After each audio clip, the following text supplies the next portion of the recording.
Our focus today is on assessment, and so I want us to try and understand what assessment means. And so, by definition, of course, assessment is when we try to make judgment about students' work, inferring from this what they have the capacity to do in the assessed domain, what they know, what they value, and or what they are capable of or of doing as a result of undergoing the curriculum that is in question.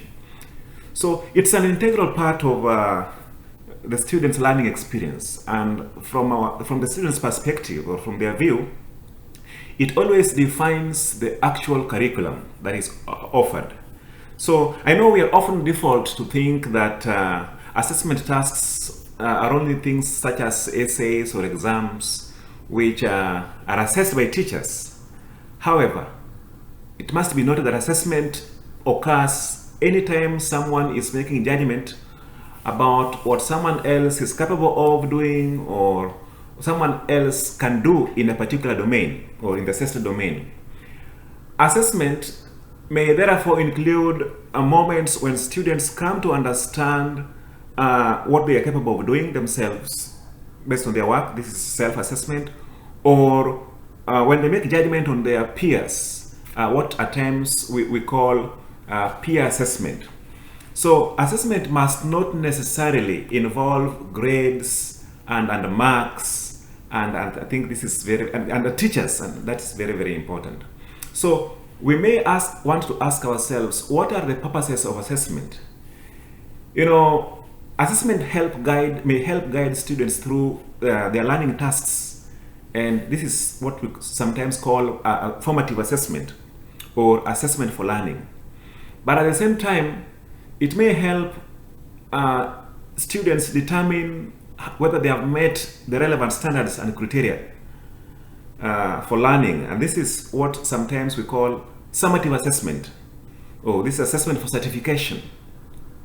But we also have another interesting third category where assessment helps to support students in developing their ability to make judgment about the quality of their work themselves and the work of others. And this is what we call a sustainable assessment. Okay? But part of assessment designer's task will be to determine which of the three purposes will be most important when they are designing their assessment. So we can now look at assessments as drivers for students' learning. Now, literature consistently argues that students will learn what they think is highly likely to be assessed. So students can, with difficulty, escape from the effect of poor teaching. But if they want to graduate, then they can hardly escape the impact of poor assessment. So assessment ideally should compel students towards deep learning. Okay. Of course, we're looking at deep learning. Last week we looked at deep learning and deep learning outcomes. And so it's very useful to consider how assessment unit will help your students achieve learning outcomes in any course. Okay.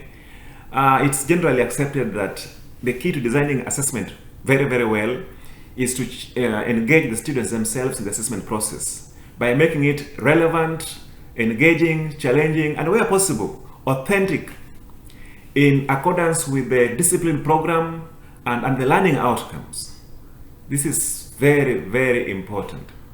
Okay, so I know we have been part of assessment processes before, but it's worth noting that we talked last week about, sometimes back we talked about constructive alignment and how you can align assessment with learning tasks and learning outcomes.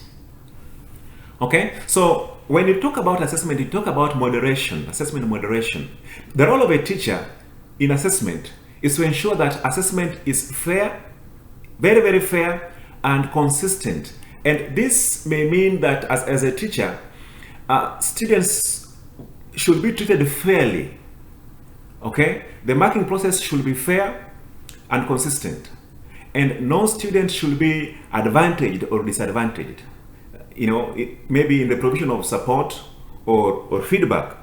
Okay, so the processes of assessment are achieved by very good assessment designs and very thoughtful moderation. So there are some strategies that we can think about and put in place as people who are involved in assessment tasks. And when you think about assessment design, you may think about analyzing results, you may think about giving feedback, and all these are supposed to be done in phases. Okay, so your role in the assessment design maybe is to try to understand the basic assessment designs that will be useful in your situation. But when you are engaged in assessment tasks, we must be able to reflect on certain key tasks that will enable us to support students. Ask yourself, does this assessment task contribute to one or more of the learning outcomes in your course? Is this assessment task graded?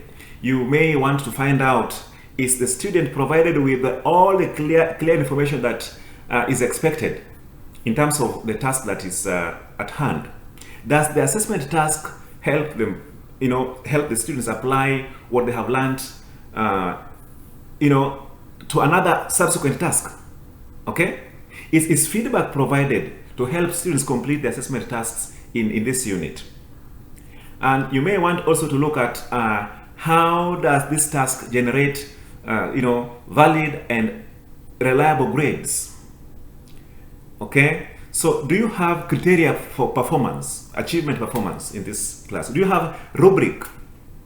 Okay? As a teacher, you might want to know if this unit you are involved in, have you had a discussion about standards for assessment with these students that you want to assess? Okay? You may want to find out if this assessment helps students to have a candid conversation about their own learning, i.e. self-assessment and their capabilities. You should be able to think about whether students have the opportunity to practice making judgment of others' work, what we call peer assessment, and subsequently even sustainable assessment as the need may dictate. Okay, so it's also very important that we think about the context in which assessment takes place. And when we talk about context in the learning environment here, we are thinking about our students' characteristics or the environment in which learning will be taking place. So have you thought about their prior learning skills? When thinking about context, have you thought about the profile of your class? Have you, in a very intentional way, thought about whether they require learning support? Okay, so have the expectations of these assessment tasks been clearly communicated to these students? And have you communicated to them expectations around academic integrity, that you may expect as an institution? Okay, so maybe you also want to think about whether the provisions in place to ensure that teachers and the marking processes are consistent across for and to all learners. I know we may not be able to fully answer these questions, but they are worth asking. Okay, so maybe you're just a teacher, but you may need to meet with your course coordinator to find out also what students' workload is for this unit and for other units, okay, that you're probably teaching. You may want to find out if the assessment tasks are due at the same time when you're giving yours, because they may be doing others as well. How could you assess? How could you, as an individual, think about the load that you're currently assessing? Will it affect other loads that they're carrying this semester? You may also look at the environment in which they will be doing the assessment to think about timelines when they're supposed to give you back the assessments. Okay? How will teachers be able to provide feedback to students in your context, the other teachers and you yourself, feedback on these assessments? Okay, so it's very important, I think, finally also to find out what expectations do other people in your department have on the assessment tasks at hand for your unit and for others. Be that as it may, we realize that assessment is very core to the teaching and learning process, and it should not be it should not be underestimated. Like I did say, students can escape the consequence of poor teaching, but if they want to graduate and pass out, then they cannot escape the consequences of poor assessment.